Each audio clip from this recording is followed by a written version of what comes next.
ఇంతకు ముందు కూడా కొన్ని రియాలిటీ షోస్ మిమ్మల్ని చేయమని చెప్పి స్టార్ మా అడిగింది అని, బట్ వై బిగ్ బాస్ అంటే అపార్ట్ ఫ్రమ్ రఘు ప్రెషర్ పక్కన పెట్టేస్తే నేను అందుకే చెప్పాను ఫణి గారు, see what it was very intriguing.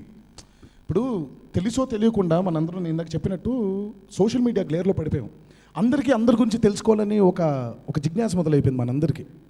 ఓహో ఏం చేస్తున్నారు, ఎలా ఉంటుందో, ఏం అవ్వబోతుందో. So this was the first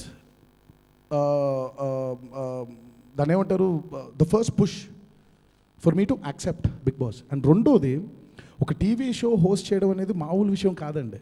it is very challenging and I like being challenged. ఇప్పుడు మీరు మామూలుగా నేను గత కొన్ని సంవత్సరాల నుంచి ఎన్నుకునే చిత్రాలు కూడా అలాగే ఉంటున్నాయి.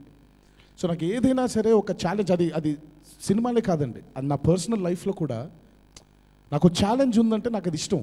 దాన్ని వెళ్ళి ఎక్స్ప్లోర్ చేయడం, సక్సెస్ ఫెయిల్యూర్ వీటికి అతీతంగా మనకేదో ఒక లెర్నింగ్ ప్రాసెస్ ఉంటుంది కదా. ఇది ఈరోజే ఉపయోగపడవక్కర్లేదు, రేపు పొద్దున ఎప్పుడైనా మన చచ్చిపోయేలోపు మనకి భగవంతుడు ఎన్నో అవకాశాలు ఇస్తూ ఉంటాడండి చాలా ప్లాట్ఫామ్స్లో.